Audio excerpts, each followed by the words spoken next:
The alarms on Athena's reach screamed in three-part harmony: hull breach, power failure, incoming fire. Captain Elias Ward gripped the edge of the tactical display, knuckles white, watching Earth's orbital defense grid die in real time. 16 stations, now 12, now 8. The Concordate fleet hung in the void like predators circling wounded prey, their ships gleaming with the smug arrogance of technological supremacy. Their energy shields shimmered with every impact. Plasma storms that should have vaporized hulls dissipated like rain on glass. Fusion torpedoes, humanity's most devastating weapons, exploded harmlessly against barriers that bent physics itself. Ward had watched humanity throw everything at those shields. Nothing worked. "Captain," Dr. Mira Solin's voice cut through the chaos, steady despite the exhaustion carved into her face. "We're out of options." Ward didn't look up. He already knew. Act 1 Desperation, 03230. Chief Engineer Darius Holt materialized on the holo display, his avatar flickering from a failing relay 3 decks down. "Ammunition reserves at 7%. Reactor 2 is offline. We've got maybe 6 hours of life support if we reroute from non-essentials." "Non-essentials," Ward repeated, the word tasting like ash.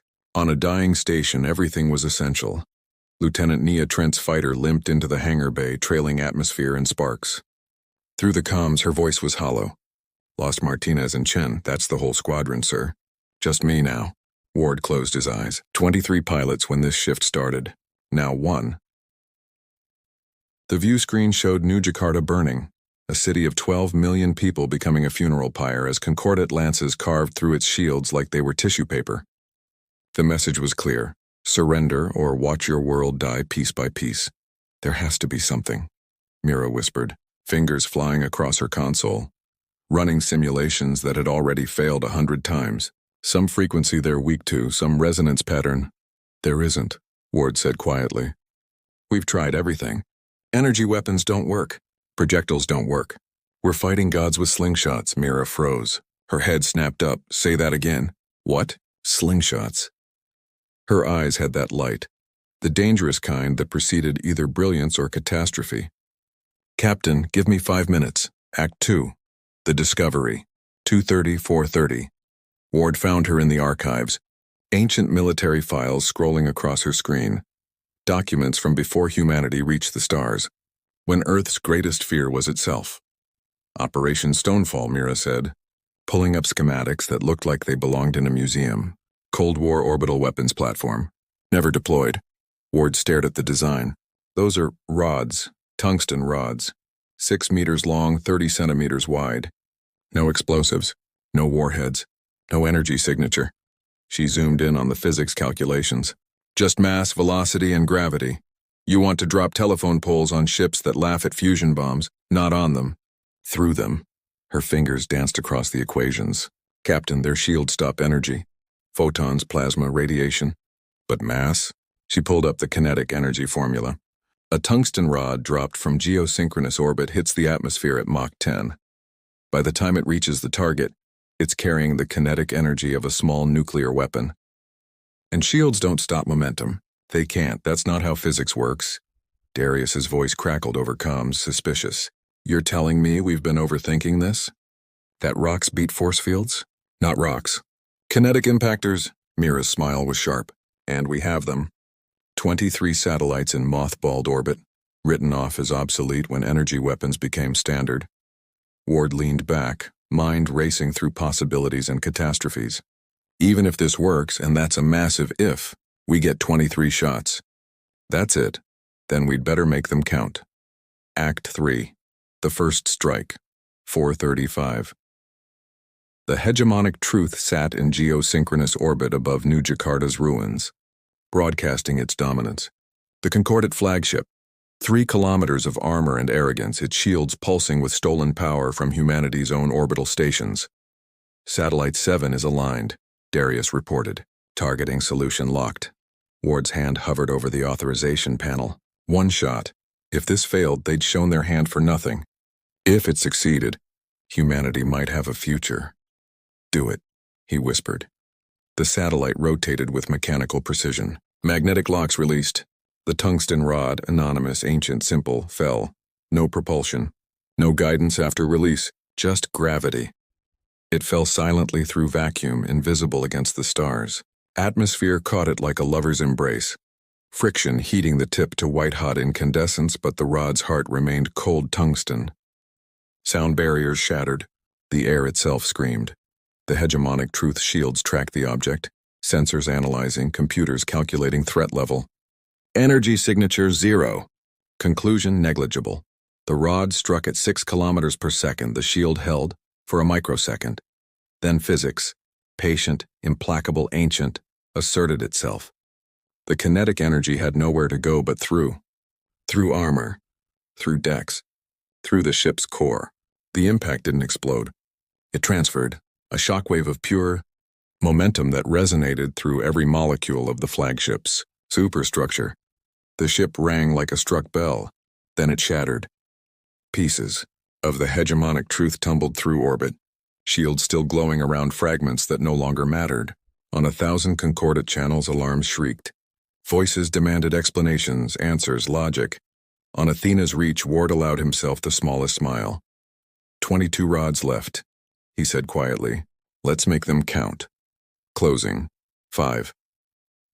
In the void between stars, the Concordant Armada watched their flagship die. Not from superior technology, not from weapons they didn't understand. From gravity, from momentum, from physics older than their empire. And for the first time since the war began, they were afraid.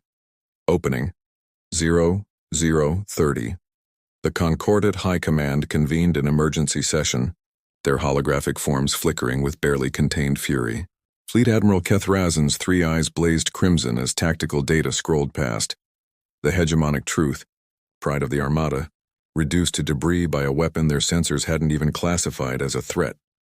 Explain, he hissed, how primitives with kinetic projectiles destroyed our most advanced warship. The science cast representative's voice trembled.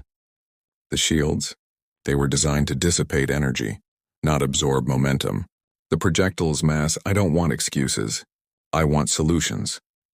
Across the solar system, concordant ships began moving, away from planetary surfaces, away from gravity wells. They'd learned. The question was, had they learned fast enough? Act 1. Aftermath and escalation, 03230. On Athena's reach, the mood should have been celebratory. Instead, exhaustion hung in the air like smoke. 22 rods, Ward said, studying the tactical display where red hostile markers now formed a defensive sphere 200,000 kilometers from Earth. They've repositioned.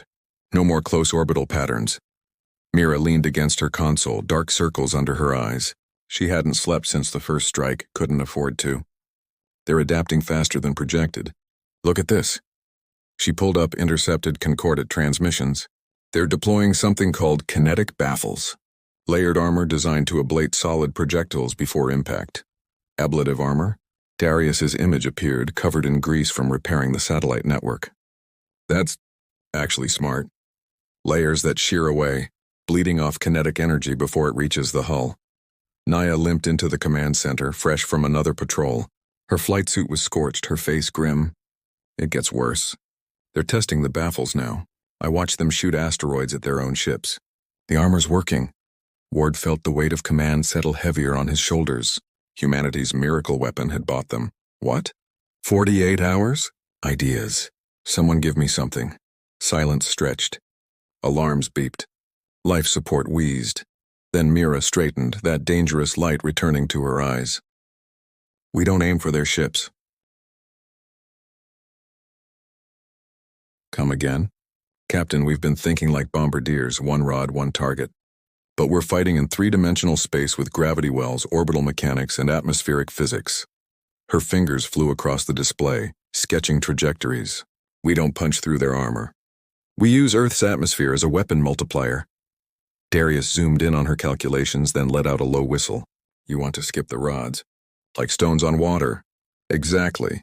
Mira's smile was fierce. Atmospheric skip trajectories. We drop a rod at a shallow angle. It doesn't punch straight through the atmosphere, it skips off the upper layers. Each skip bleeds off some velocity but changes the trajectory. 1 rod, multiple vectors, multiple targets. Act 2. Adaptation and Ingenuity, 230, 430. Ward studied the proposed strike pattern, his mind running through every way this could fail. The math on this is insane, Mira admitted. We need to calculate atmospheric density variations, gravitational perturbations from Luna, even solar wind effects. Our main computers were destroyed when Reactor 2 went offline. So we're back to slide rules and prayer? Nia asked. Not quite. Mira pulled up archival footage from humanity's space age. Apollo missions, Mars landings, the early orbital stations. Before we had quantum computers, we sent people to the moon with less processing power than a modern coffee maker. They did the math by hand. So can we. Darius materialized fully in the command center, having physically walked up from engineering. He was holding something, an actual paper notebook, pages covered in equations. I pulled the old ballistic calculation manuals from the archive. Haven't used these since academy training, but... He dropped the notebook on the console. Physics doesn't care how you calculate it. For the next 6 hours, they worked. Mira ran primary calculations, checking and rechecking variables. Darius verified trajectory windows. Nia provided real-time atmospheric data from her fighter's sensors. Ward coordinated satellite positioning, manually commanding each ancient weapons platform into alignment. Coffee went cold. Shift changes were ignored. Athena's reach continued its slow death spiral, but no one mentioned it. There, Mira finally said, voice hoarse. 5 rods, 17-minute launch window. If we time it perfectly, we can hit their formation as they maneuver toward Luna base. And if we don't time it perfectly? Ward asked. We waste 5 of our last 22 shots and probably die when they retaliate. Ward looked at his team, exhausted, brilliant, stubborn. Darius, prep satellites 3, 7, 12, 15, and 21. Nia, I need eyes on that formation. Mira. He met her gaze. Don't miss him, sir, she said quietly. I've never missed anything that mattered. Act 3, the swarm strike, 4:35. The Concordat battle group moved with practiced precision, 16 ships in interlocking formation, their new ablative armor gleaming. Fleet Admiral Keth Razin had planned this approach personally. Luna base would fall within the hour, and the humans would learn the price of resistance. Satellite 3, release, Mira commanded, voice steady despite her shaking hands. The first rod fell, not toward the formation, toward Earth's atmosphere at a 30-degree angle. It touched the upper atmosphere and skipped, trajectory bending like light through a prism. Velocity, Mach 8.7, new vector, 42 degrees off axis. Satellite 7, release. The second rod followed 15 seconds later. Different angle, different entry point. They're tracking the projectiles, Nia reported from her fighter. But the trajectories aren't computing. They think we missed. Mira's smile was cold. Let them think that. Satellite 12 release. 3 rods now dancing through Earth's atmosphere, each skip calculated to the millisecond. The math was perfect. The physics was inevitable. Satellites 15 and 21. Released together. 5 tungsten spears falling in orchestrated chaos. The first rod clipped the edge of a destroyer. Not a direct hit, but the impact sent the ship tumbling out of formation. The second penetrated a carrier's hangar bay at an angle the ablative armor wasn't designed to deflect. The third, fourth, and fifth created a debris field that turned the formation's cohesion into a liability. Ships collided trying to evade. Point defense systems fired at ghosts.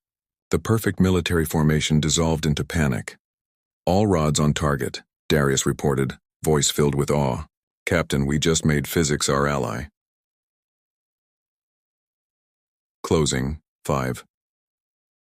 200,000 kilometers away, Fleet Admiral Keth Razin watched his battle group scatter. The humans hadn't just adapted, they'd innovated. They'd turned their world's own atmosphere into a weapons system. In the tactical database, a new entry appeared. Terran weapons categorization updated. Threat level, unpredictable. On Athena's reach, Ward received the damage report. 2 targeting satellites destroyed in retaliation. 17 rods remained, 17 chances to save Earth, or 17 ways to fail. Opening, 0. 0:30. Athena's reach was dying, not quickly. Nothing in space died quickly. But the station groaned with each rotation, hull plates buckling from stress fractures, atmosphere leaking from a dozen unsealed breaches. The command center ran on emergency power, bathing everything in red emergency lighting that made everyone look like ghosts. Captain Elias Ward studied the tactical display with hollow eyes. Sleep was a memory. Food tasted like cardboard. The Concordat fleet had learned their lesson. No more close approaches. No more predictable formations. They were going to glass Earth from deep space. Long-range bombardment platforms deploying. Nia reported, her voice flat. She'd stopped feeling fear days ago. Now there was only exhaustion and math. Estimated firing range 400,000 kilometers. Our rods can't reach them there. Darius appeared on screen, his image flickering. Main power coupling is failing. We've got maybe 12 hours before life support goes critical. Evacuation shuttles are prepped. Cancel the evacuation, Ward said quietly. Sir, we're not leaving. Ward's voice carried the weight of someone who'd already made peace with death. If we abandon this station, those 17 rods become useless. Someone has to stay to fire them. Silence filled the command center. No one argued. They'd all known how this would end. Act 1, The Sage, 0:32:30. Dr. Mira Solon collapsed over her console, consciousness flickering. 72 hours without sleep. The stims had stopped working 6 hours ago. Her hands shook as she tried to input calculations, numbers swimming before her eyes. Mira. Ward's hand on her shoulder. Gentle but firm. Medical bay. That's an order. Can't. The word slurred. Need to. The trajectories don't. They're too far nearer. We'll figure it out where there's nothing to figure out. Her voice cracked. Months of stress finally breaking through. We won. We bought Earth time. But we can't reach them now, and they know it. In 6 hours, they start bombardment. In 12, we're dead. In 24, Earth is a cinder. Tears cut tracks through the grime on her face. We beat physics once. We can't beat geometry. Darius emerged from a maintenance shaft covered in coolant and blood from a dozen small cuts. Reactor 3 is stable for now. But she's right, Captain. We're out of miracles. Nia limped in, favoring her left leg. Shrapnel from the last patrol. Intercepted Concordat transmission. They're not even encrypting anymore. She played the audio, alien voices translated by computer. Let them watch. Let them see their world die knowing they failed. Ward stared at the tactical display. 17 rods, 400,000 kilometers. The math didn't work. The geometry didn't work. Unless. Mira, he said slowly. What if we're not trying to hit their ships? She looked up. Confusion and exhaustion warring on her face. Sir? You said we can't beat geometry. But we've been thinking two-dimensionally. His fingers moved across the display, sketching something insane. What if we use the rods to change the geometry itself? ICT-2, the impossible shot, 230-430. You want to do what? Darius stared at the calculations like they'd personally offended him. Mira had gone very still, the kind of still that preceded either genius or madness. Synchronized kinetic strikes to create localized space-time distortions, Captain. That's not weapons theory. That's theoretical physics. Emphasis on theoretical. Explain it to me like I failed Academy physics, Nia said. Mira pulled up the display, hands no longer shaking. Purpose had burned away exhaustion. Space-time isn't empty. It's a fabric, bendable by mass and energy. Massive objects create gravity wells. What the captain is suggesting. We use all 17 rods dropped in a precise pattern around the Concordat fleet, not to hit them. To create enough localized mass energy density that we temporarily warp the space around them. Warp it how? Darius asked, though his expression said he already knew. Their FTL exit vectors collapse. They can't jump to faster than light. They'd be trapped in normal space.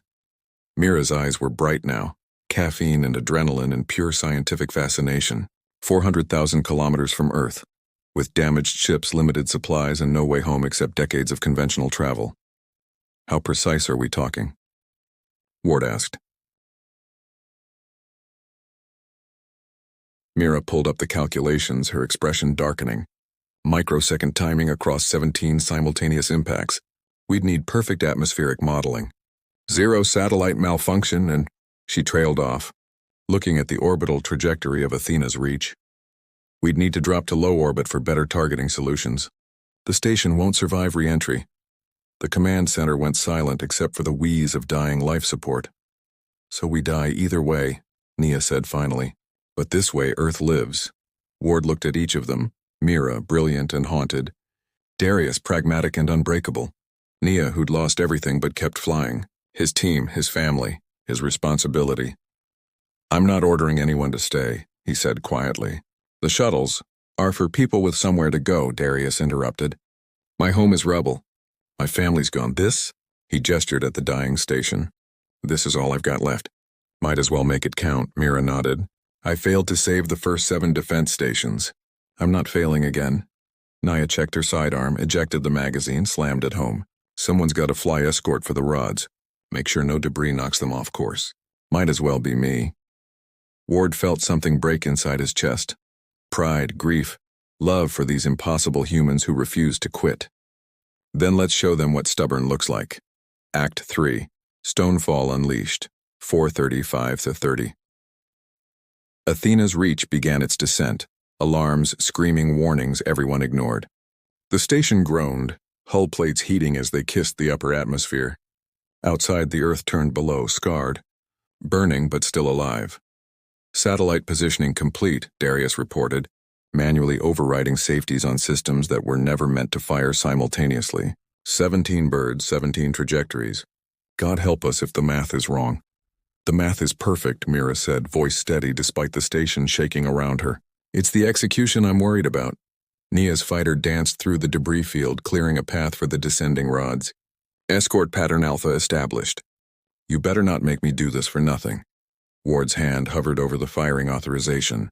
17 satellites, 17 tungsten spears. Humanity's last gambit written in physics and desperation. "For Earth," he whispered. "For Earth," his team echoed. Ward pressed the button. 17 satellites rotated with mechanical precision. Magnetic locks released in synchronized silence.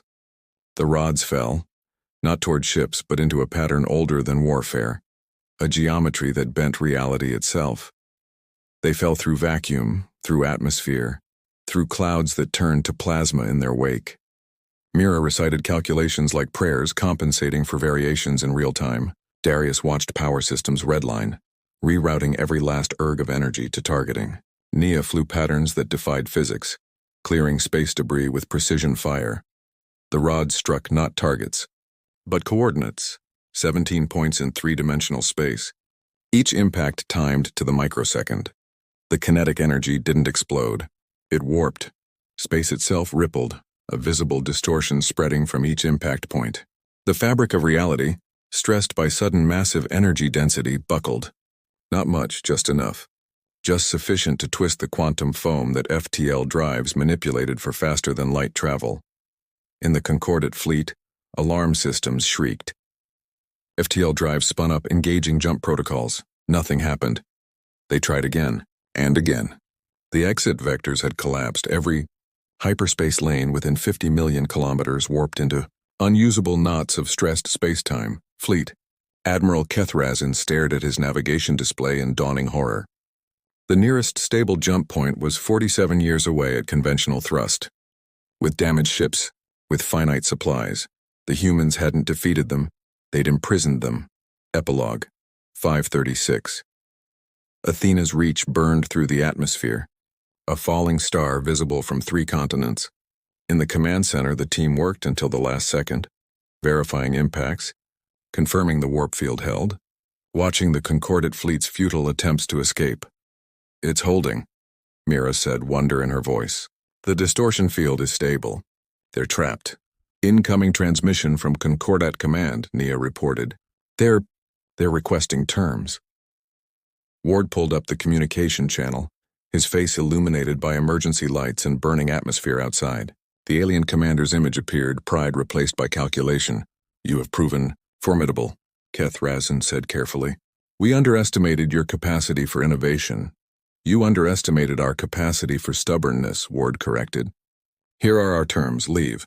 Retreat beyond the Oort cloud. Never return.